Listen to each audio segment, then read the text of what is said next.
Hi viewers, இன்றைக்கி நாம் 8th standard social science புக்கில் ஹிஸ்ட்ரியில் லாஸ்ட் லெசன் காலங்கள் தோறும் இந்திய பெண்களின் நிலை. இது டிஎன்பிசி சிலபஸில் இருக்கிற டாபிக். அதனால் இந்த லெசனில் இருக்க முக்கியமான தேர்வின் அடிப்படையில் வருகிற முக்கியமான குறிப்புகளையெல்லாம் நோட்ஸ் எடுத்திருக்கேன். வாங்க பார்க்கலாம். அதுக்கு முன்னாடி சப்ஸ்கிரைப் பண்ணிவிட்டு பாருங்கள், பெல் ஐக்கானை கிளிக் பண்ணிக்கோங்க. அப்போ தான் அடுத்தடுத்த வீடியோ உங்களுக்கு நோட்டிஃபை ஆகிட்டே இருக்கும். வாங்க பார்க்கலாம். காலங்கள் தோறும் இந்திய பெண்களின் நிலை. பிரிட்டிஷ் ஆட்சியின் போது முக்கிய சமூக சமய சீர்திருத்தவாதிகள் இருந்தாங்க. அவங்கெல்லாம் யார் யார் அப்படின்னா ஃபஸ்ட்டு ராஜாராம் மோகன் ராய், செகண்ட் தயானந்தி சரஸ்வதி, கேசவ சந்திர சென், ஈஸ்வர சந்திர வித்யாசாகர், பண்டித ராமாபாய், டாக்டர் முத்துலட்சுமி அம்மையார், ஜோதிராவ் பூலே, பெரியார் ஈவேரா, டாக்டர் தர்மாம்பாள். இவங்கெல்லாம் பிரிட்டிஷ் ஆட்சியின் போது முக்கிய சமூக சமய சீர்திருத்தவாதிகள். ராஜாராம் மோகன் ராயின் முயற்சியினால்தான் சதி ஒழிப்பு சட்டம் இயற்றப்பட்டுச்சு. ராஜாராம் மோகன் ராய் முயற்சியால் சதி ஒழிப்பு சட்டம் இயற்றப்பட்ட ஆண்டு 1829. ராஜாராம் மோகன் ராயின் முயற்சியால் சதி ஒழிப்பு சட்டம் இயற்றப்பட்ட ஆண்டு 1829. வித்யாசாகரின் முயற்சியினால் விதவை மறுமண சட்டம் கொண்டு வந்த ஆண்டு. வித்யாசாகரின் முயற்சியால் விதவை மறுமண சட்டம் கொண்டு வந்த ஆண்டு 1856. பண்டைய இந்தியாவில் சிந்துவெளி நாகரீகத்தில் டேஸ் வணங்கி சான்றுகள் கிடைத்திருக்கு அப்படின்னா தாய் கடவுளையும் பெண்ணையும் முதன்மைப்படுத்தி இருக்கிற சான்றுகள் பண்டைய இந்தியாவில் பெண்களை முதன்மைப்படுத்தி இருக்கிறது. அதுவும் குறிப்பாக சிந்துவெளி நாகரீகத்தில் தாய் கடவுளை வணங்கியிருக்காங்க. அந்த சான்றுகள் எல்லாம் கிடைச்சிருக்கு. முதலில் பெண் சிறார் சங்கம் அமைக்கப்பட்ட ஆண்டு 1819 கல்கத்தா. முதலில் பெண் சிறார் சங்கம் அமைக்கப்பட்ட ஆண்டு 1819 கல்கத்தா. வீவர்ஸ், இந்த லெசனில் ஃபுல்லாக ஆண்டுகள் தான் அதிகமாக இருந்துச்சு. அதனால் இந்த வீடியோவை 1 or 2 டைம்ஸ் கேளுங்க. நோட்ஸும் எடுத்து வச்சுக்கோங்க டைம் இருக்கும்போது. இதில் எல்லாமே இயர்ஸ் தான் நிறையா கொடுத்துருந்தாங்க. அது எல்லாமே நான் நோட்ஸ் எடுத்திருக்கேன். கல்கத்தாவில் கல்வி கழகத்தின் தலைவராக இருந்தவர் ஜேஇடி பெதுன். கல்கத்தாவில் கல்வி கழகத்தின் தலைவராக இருந்தவர் யார் அப்படின்னா ஜேஇடி பெதுன் தான். ஜேஇடி பெதுன் ஒரு பள்ளியை நிறுவின ஆண்டு 1849. 1849 ஜேஇடி பெதுன் ஒரு பள்ளியை நிறுவினார். அப்புறம் பெண் கல்விக்கு அதிக முக்கியத்துவம் அளித்த சட்டம் எது அப்படின்னா 1854 சார்லஸ் உட்கல்வி அறிக்கை.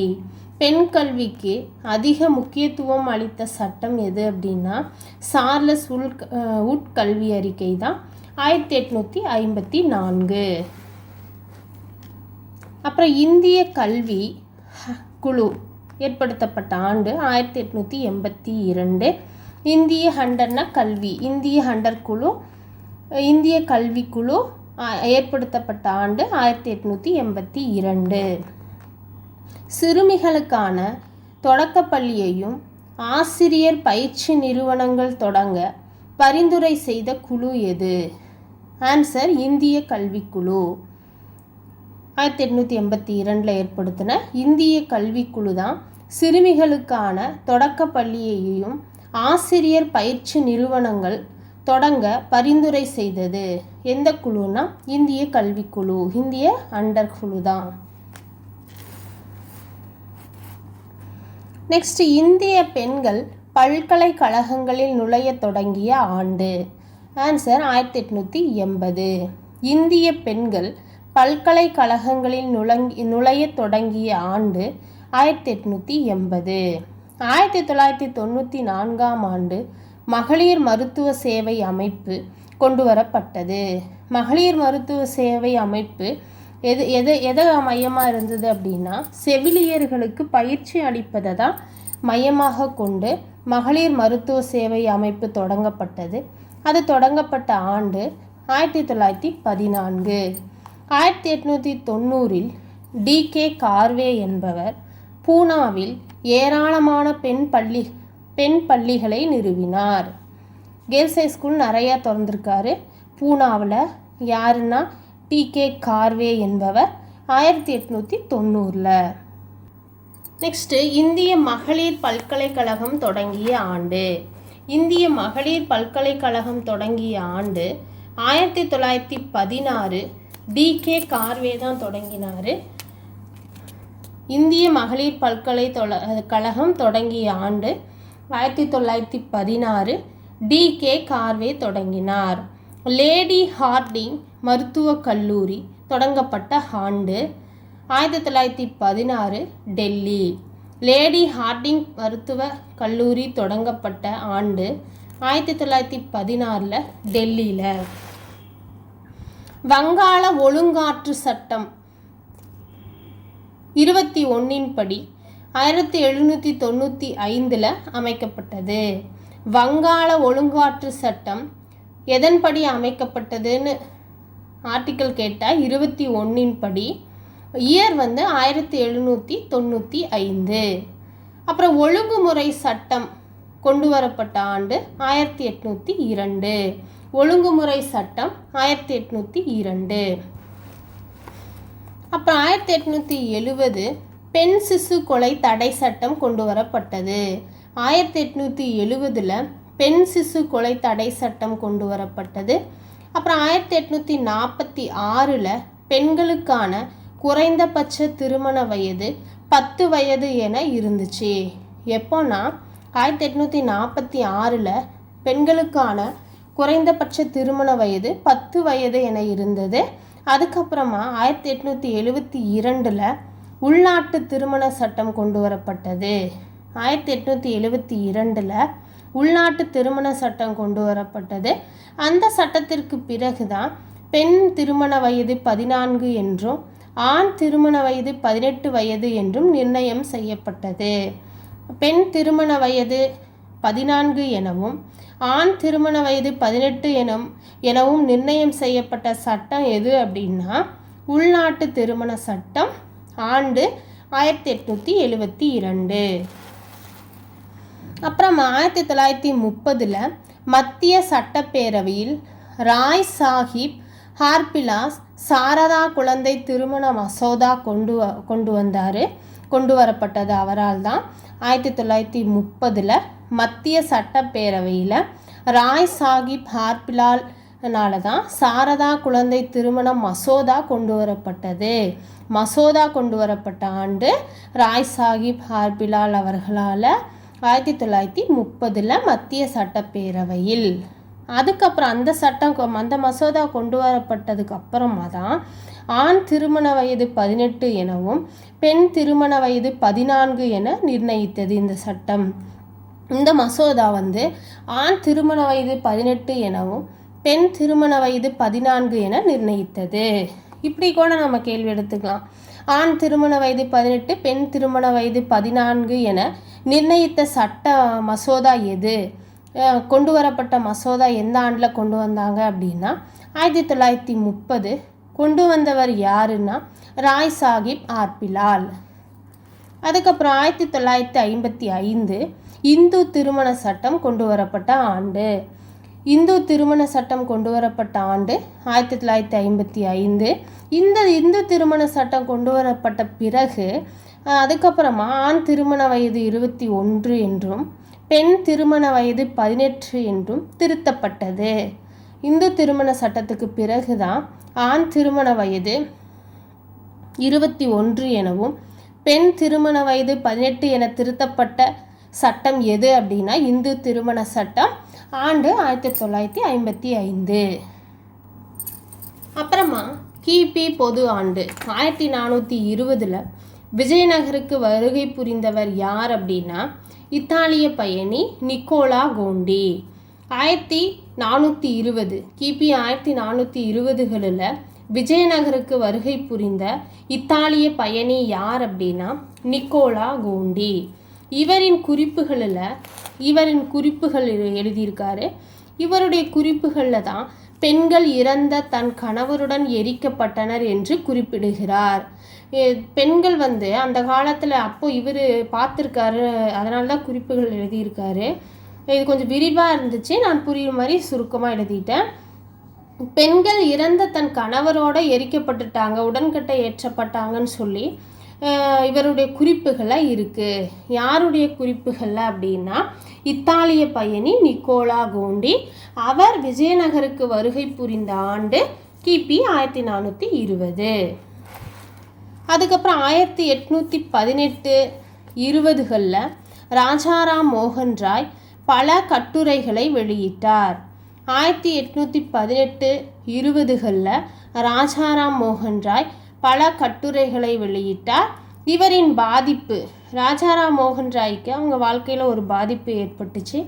என்னென்னா 1811 இவருடைய சகோதரர் ஜெகன்மோகன் ராய், ராஜாராம் மோகன் ராயுடைய சகோதரர் ஜெகன்மோகன் ராய் காலமாறாரு. அவர் காலமான உடனே அவருடைய மனைவியையும் எரிக்கப்பட்டுறாங்க, அவரோடு சேர்த்து எரிச்சிடுறாங்க. அந்த நிகழ்வு தான் ராஜாராம் மோகன் ராயை ரொம்ப பாதித்ததாக இருந்துச்சு புக்கில். அதுக்கப்புறம் தான் அவர் இந்த சதியன்னு உடன்கட்டை ஏறுதலை இதை நான் ஒழிச்சே ஆகுவேன்னு சொல்லி சபதம் எடுத்துக்கிட்டாருன்னு சொல்லி புக்கில் இருந்துச்சு. நெக்ஸ்ட்டு வில்லியம் பெண்டிங் பிரபு. குற்றவியல் நீதிமன்றங்களின் நீதிபதிகளால் சதி என்னும் பழக்கம் ரத்து செய்யப்பட பரிந்துரைத்தார். யார் பரிந்துரைத்தார்? குற்றவியல் நீதிமன்றங்களில் நீதிபதிகளால் சதி என்னும் பழக்கம் ரத்து செய்யப்பட பரிந்துரைத்தவர் யார் அப்படின்னா வில்லியம் பெண்டிங் பிரபு. டிசம்பர் 4 1829 விதிமுறை 17 படி என்ற சட்டத்தை நிறைவேற்றினார். டிசம்பர் 4 1829 தான் மேலே சொன்னல குற்றவியல் நீதிமன்றங்களில் நீதிபதிகளால் சதி என்னும் பழக்கம் ரத்து செய்யப்பட்ட பரிந்துரைக்கப்பட்ட ஆண்டு டிசம்பர் 4 1829. வில்லியம் பெண்டிங் பிரபு தான். என்ன விதிமுறை அப்படின்னா 17வது சட்டத்தின்படி தான். நெக்ஸ்ட் தேவதாசி அப்படின்னா சமஸ்கிருத மொழி. அதன் பொருள் என்ன அப்படின்னா தேவர் அடியால், தமிழில் கடவுளின் சேவகர். இதுதான் தேவதாசி அப்படிங்கிறதுக்கு பொருள். தேவதாசி அப்படின்னா அது சமஸ்கிருத சொல். அப்புறமா 1929 டாக்டர் முத்துலட்சுமி அம்மையார் சென்னை சட்டமன்றத்திற்கு பரிந்துரை செய்யப்பட்டார். 1929 டாக்டர் முத்துலட்சுமி அம்மையார் சென்னை சட்டமன்றத்திற்கு பரிந்துரை செய்யப்பட்டார். அதுக்கப்புறம் பெரியார் ஈவேரா தேவதாசி ஒழிப்பு மசோதாவை நிறைவேற்றுவதில் முக்கிய கருவியாக செயல்பட்டார். தேவதாசி ஒழிப்பு மசோதா நிறைவேற்றுவதில் முக்கிய கருவியாக செயல்பட்டவர் யார் அப்படின்னா பெரியார் ஈவேரா. அதுக்கப்புறமா 1930 டாக்டர் முத்துலட்சுமி அம்மையார் இந்த மசோதாவை சென்னை சட்டமன்றத்தில் முன்மொழிந்தார். தேவதாசி சட்டம் அந்த மசோதாவை தடுப்பு மசோதாவை சென்னை சட்டமன்றத்தில் முன்மொழிந்தவர் டாக்டர் முத்துலட்சுமி அம்மையார். எந்த ஆண்டு அப்படின்னா 1930. மதராஸ் தேவதாசி சட்டம் கொண்டு வரப்பட்ட ஆண்டு அக்டோபர் 9 1947. மதராஸ் தேவதாசி சட்டம் கொண்டு வரப்பட்ட ஆண்டு அக்டோபர் 9 1947. அதுக்கப்புறம் 1829 சதி என்னும் உடன்கட்டை ஏறுதல் தண்டனைக்குரிய குற்றம் என அறிவித்தார். யாருன்னா வில்லியம் பெண்டிங் பிரபு. சதி என்னும் உடன்கட்டை ஏறுதல் தண்டனைக்குரிய குற்றம் என அறிவித்தவர் யார்? வில்லியம் பெண்டிங் பிரபு. ஆண்டு 1829. 1856 இந்து விதவை மறுமண சட்டம் கொண்டு வரப்பட்டது. இந்து விதவை மறுமண சட்டம் 1856. 1874 தனது முதல் பெண்கள் பள்ளியை திறந்தார். யாருன்னா கந்தகூரி வீரேசலிங்கம். கந்தகூரி வீரேசலிங்கம் முதல் பெண்கள் பள்ளியை திறந்தார். தனது முதல் பெண்கள் பள்ளியை திறந்தார். அந்த ஆண்டு 1874. அப்புறமா 1887 இந்திய தேசிய சமூக மாநாடு தொடங்கியவர் எம்ஜி ரானடே மற்றும் பிஎம் மலபாரி. இந்திய தேசிய சமூக மாநாட்டை தொடங்கியவர்கள் எம்ஜி ரானடே, பிஎம் மலபாரி அவர்கள் 1887. அப்புறம் 1869 ரானடே விதவை மறுமண சங்கம் அமைக்கப்பட்டது. 1869 ரானடே விதவை மறுமண சங்கம் ஏற்படுத்தப்பட்டது.